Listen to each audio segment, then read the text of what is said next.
Yo, what's up guys? My name is Glocko from GameReviewHQ.net and welcome to a Heroes of the Storm gameplay and build overview featuring Sarah Kerrigan, the Queen of Blades from StarCraft. Kerrigan is a high damage melee assassin who can stun enemies and pull them towards her.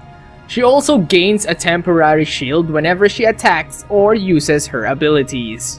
She's one of the difficult heroes to use, but she really shines during team fights as an initiator and assassinating squishy enemies or finishing off those that are struggling for dear life.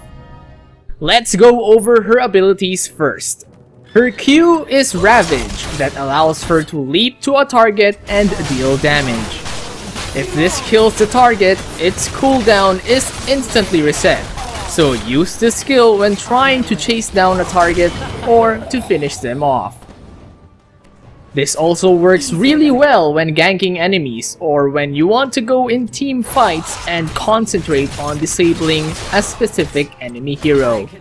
Her W is Impaling Blades that unleashes spikes from the ground that deals damage to enemies within the target area, stunning them for 1 second. It's good to note that this ability has a delay when casted, so use it carefully in combination with your other abilities or when trying to disable enemy heroes. Her E is Primal Grasp, which pulls enemies within the cone-shaped target area towards you, dealing damage. Use this to initiate during team fights in combination with your other abilities or to pull an escaping enemy.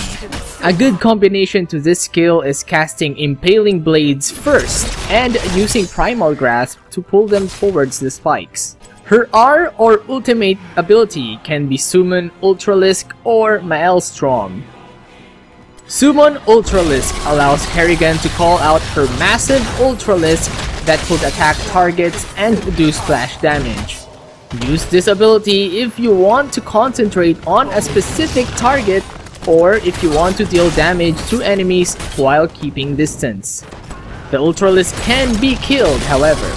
As for Maelstrom, this ability unleashes a ravaging storm around Kerrigan that deals damage per second to all nearby enemies. Use this skill if you want to deal a lot of damage to your enemies during team fights, if you're confident enough that you'll survive within the clashes. Now, let's go through Kerrigan's talents. At Tier 1, you can go for one of the following. First is Siphoning Impact, which heals you 10% of your maximum health whenever you hit an enemy with Ravage. Use this if you want more survivability during laning or team clashes. Second is Sharpening Blades, which allows you to deal 20% more damage with your Impaling Blades. Get this if you want more damage from the ability and if you're confident in hitting enemies with Impaling Blades. Third is Sweeping Grasp that increases the range of Primal Grasp by 20%. Most players get this because of the significant boost in reach and it helps them pull in more enemies that are far to make their combos more effective as they try to take down enemies. Fourth is Block, that periodically reduces the damage received from hero basic attacks. It can stack up to 2 charges.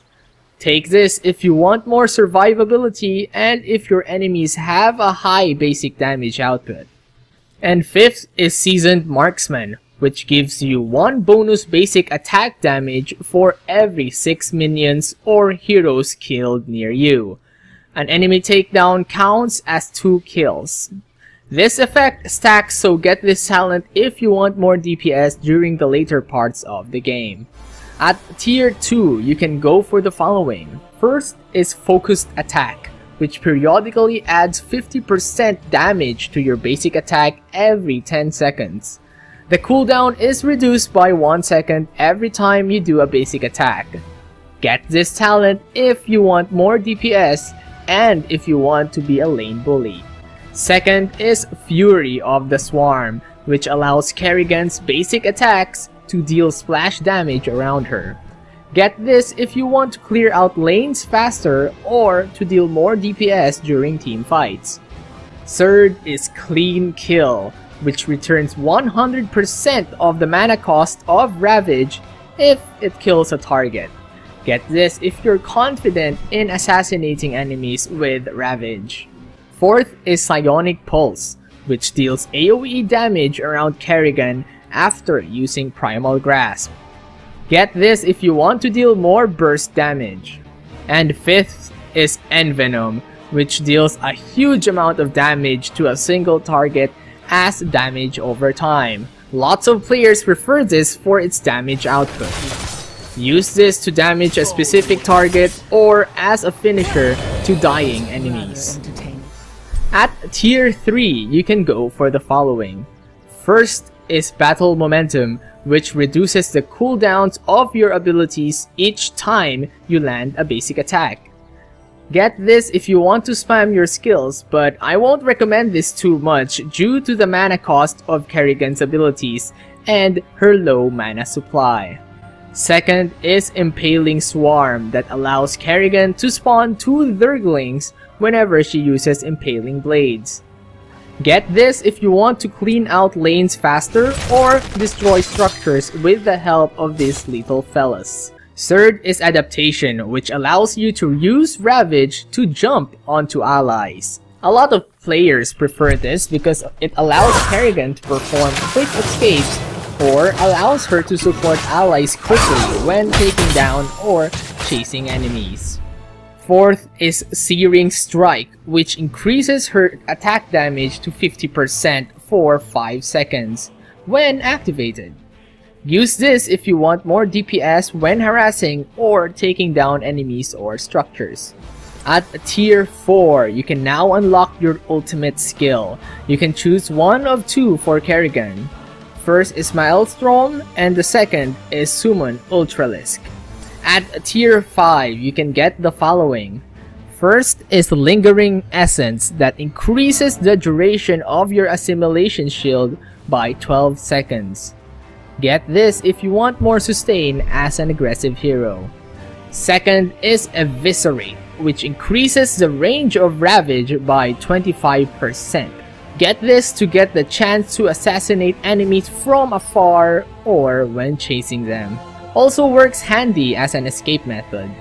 Third is Double Strike, that allows your next basic attack to deal 50% extra damage after you damage an opponent with a basic ability. Use this to get more damage out of your combos. Fourth is Sprint, that gives you 75% more movement speed for 3 seconds. Get this if you want a quick boost in speed for chasing or escaping. At tier 6, you can get the following. First is Aggressive Defense, which increases the assimilation shields you gain from attacks by 100%. Get this to gain more sustain when you're going all out on enemies. Second is Blade Torrent, which increases the ranges of your impaling blades by 30%. Get this if you want to increase the success chance of landing your spikes to multiple enemies. Third is Blood for Blood, that allows you to steal 15% of your enemy's hero's maximum health and slow their movement speed by 30% for 3 seconds. Get this if you want to concentrate on taking down enemies. Fourth is Overdrive, which increases your ability power by 25% and mana cost by 40% for 5 seconds. Get this if you want more burst damage from your abilities.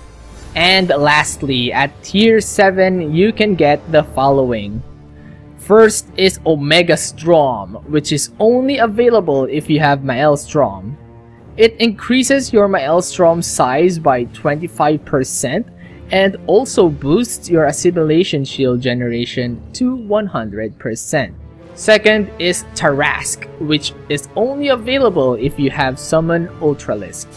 This gives your Ultralisk the ability to turn to an egg if it is killed, and if the egg isn't destroyed within 8 seconds, a new Ultralisk is born.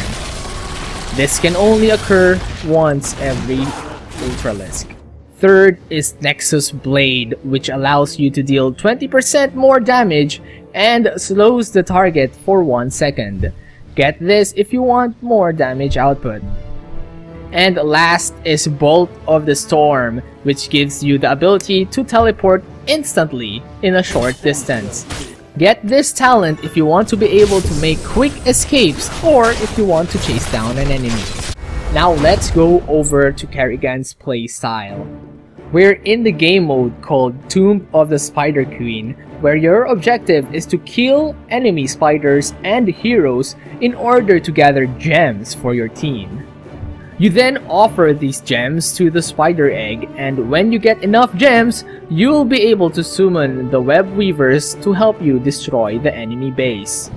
So for this kind of game mode, we need Kerrigan to stay in lane and farm as many gems as possible. So for her tier 1 talent, we picked Siphoning Impact to have a bit of sustainability in terms of getting health back. At level 4, we took Fury of the Swarm as our next talent in order to deal splash damage. This will make us a lane bully during the early stages of this game, and it will also allow us to farm gems and clear out waves faster. Now, while most of the enemy heroes were busy defending the upper lanes, I took my sweet time to push the bottom. Having high damage output and splash damage allowed me to clear the waves quickly and destroy the enemy's defenses while gathering more gems to summon the web weavers. And now that it is clear that our team has the advantage and is ahead of our enemy, I took Impaling Swarm for my next tier talent so that I can spawn Durglings to help me in pushing. While we were pushing, the enemy Lily tried to defend, but knowing that we had a higher damage output and passive shield, I was confident that we could push her back from defending.